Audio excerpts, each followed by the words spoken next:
Hello and welcome to another Cliff Reviews Art House.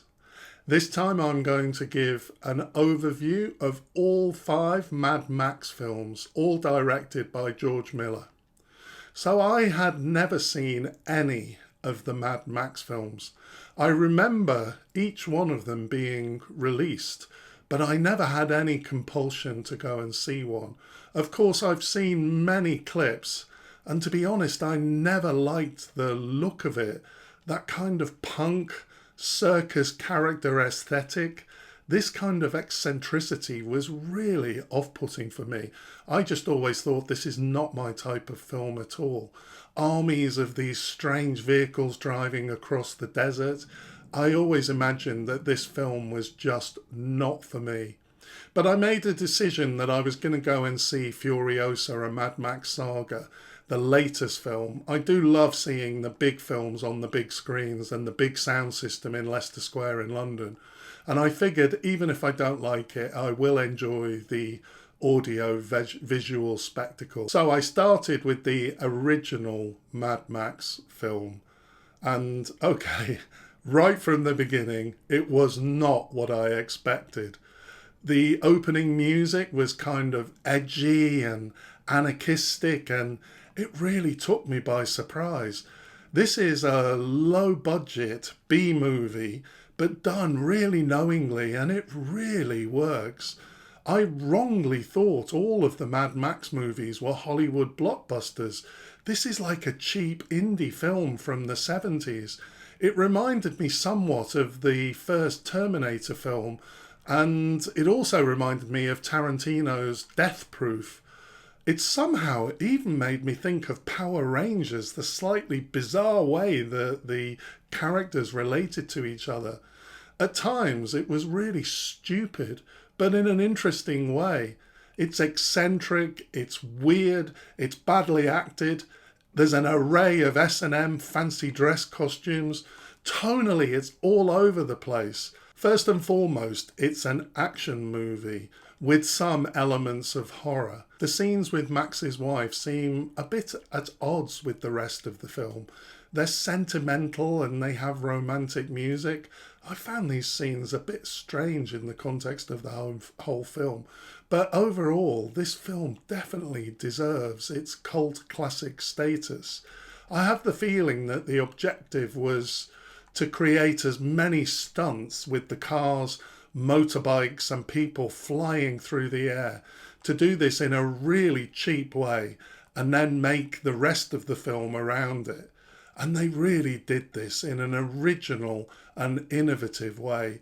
I found the cinematography created, original, exciting.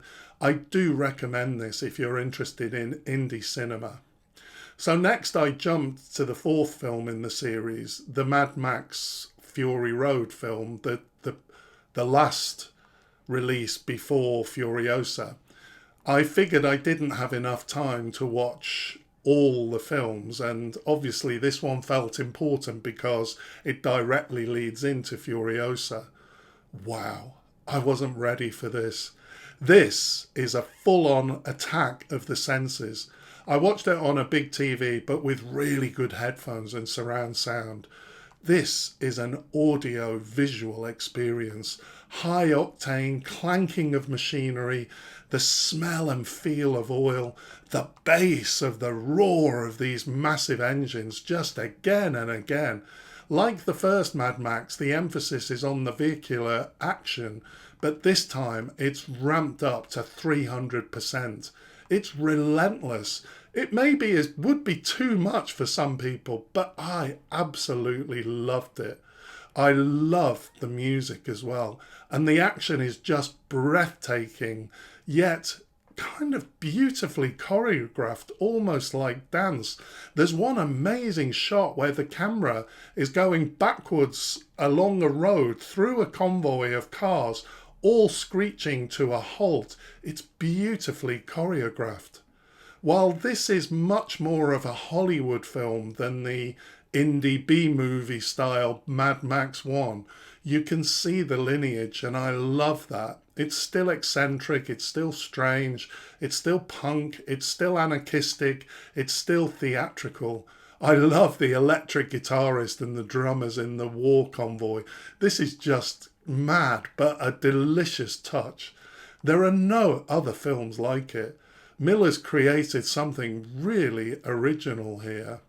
After enjoying Mad Max 1 and Mad Max 4 so much, I felt I had to see the other two before going to see Furiosa. So next I watched Mad Max 2, The Road Warrior. So this is interesting because I mentioned the lineage, and this did feel like it was in between Mad Max 1 and Fury Road. It was definitely made on a bigger budget. It was definitely more Hollywood. Mel Gibson had become more famous, and it was a blockbuster, this film, not just an indie film. And Mel Gibson's really good in it. He'd really, by the second film, I think, evolves into the character. Mad Max 1 is a bit all over the place, and Mel Gibson seemed a bit somewhat subdued in the film. There's much more of a sense of who Max is in Mad Max 2. And there's a more coherent narrative than 1. It's like a Western. It's like The Alamo or something. It has all the same features as 1, with gratuitous vehicle action in the nicest way. I mean gratuitous here. The first time that we see the war rig is so great. This is a feature of Fury Road and Furiosa, so I was excited to see this.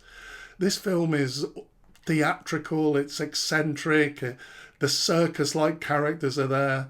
This is what put me off of watching this film. But somehow these crazy films work so much better than I could ever have imagined. The child character in Mad Max 2, I found him a little bit problematic, a little bit stupid. It kind perhaps fits in with the quirky style of these films, I guess. The cinematography, again, is fantastic. There's particularly lots of low shots of people with amazing skies, the camera looking up with amazing skies in the background, and they just look amazing. So next I watched Mad Max 3 Beyond the Thunderdome, and having seen 1, 2 and 4, I was really looking forward to this. Obviously I remember the iconic images of Tina Turner. I was actually really disappointed with this one. There wasn't anywhere near enough vehicle action, which this feels like the essential component of a Mad Max film. One of the main action sequences in Mad Max 3 is where we have the fight scene in the Thunderdome. This seemed a little bit lame compared to the oil and thunder of the vehicle scenes. Even when we do finally get some vehicle action, it's all a little bit lame compared to the war rig. The whole tone of this film is completely different. The music is much softer and cinematic. It's almost like they made this film much more family friendly. 1, 2 and 4 are much more raw, anarchistic and punk. And the Tina Turner character seems potentially good, but I had the feeling she was a bit underdeveloped. The only thing you could say about Mad Max 3 is that he tried to do something different rather than just repeating the same thing. But I think that the repetition is the nature of this franchise. There are certain things that you just want to see in a Mad Max film. Overall, I think 3 is forgettable, whereas 1, 2 and 4 make a coherent trilogy. Okay, so now we're up to the new film, Furiosa, a Mad Max Saga. I thought Furiosa was fantastic. This really fits well into the series. I think I slightly found Fury Road a little bit more thrilling. However, this was the 5th Mad Max film that I watched in 5 days. And perhaps if I'd left a gap between seeing the other films and Furiosa, I may well have liked it as much as Fury Road. I do intend to go back and see it again at the cinema. It did feel like there's a couple of things that I had to get over when watching Furiosa. I did miss Max being in the film. And also, I really liked the Charlize Theron character in Fury Road. I thought she played it really well. And the screen chemistry between Max and Furiosa in Fury Road I felt it was a bit lacking in Furiosa. But Anya Taylor-Joy is still excellent as Furiosa, and I loved Chris Hemsworth. His slightly comic performance is totally in keeping with the whole franchise. I thought he delivered many of his lines in a way that made him a really fun bad guy. Such epic lines he had.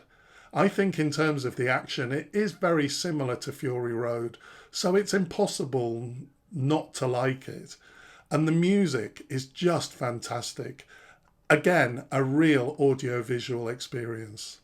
Overall, I think 1, 2, and 4 are the perfect trilogy. 3 is forgettable. Furiosa, the fifth film, doesn't quite match Fury Road. For me, 1, 2, and 4 are the real evolution for the franchise. Furiosa is more of the same, so there's no real progression. But I've no complaints. I'm happy to watch more Mad Max. What a pleasant surprise to realise that I'm actually a Mad Max fan after all, and I'm definitely looking forward to future films. It feels like there's lots of scope with both the Max and Furiosa characters. I highly recommend the whole franchise, with a small asterisk on Mad Max 3 Beyond the Thunderdome. Thanks for watching, and I'll see you next time.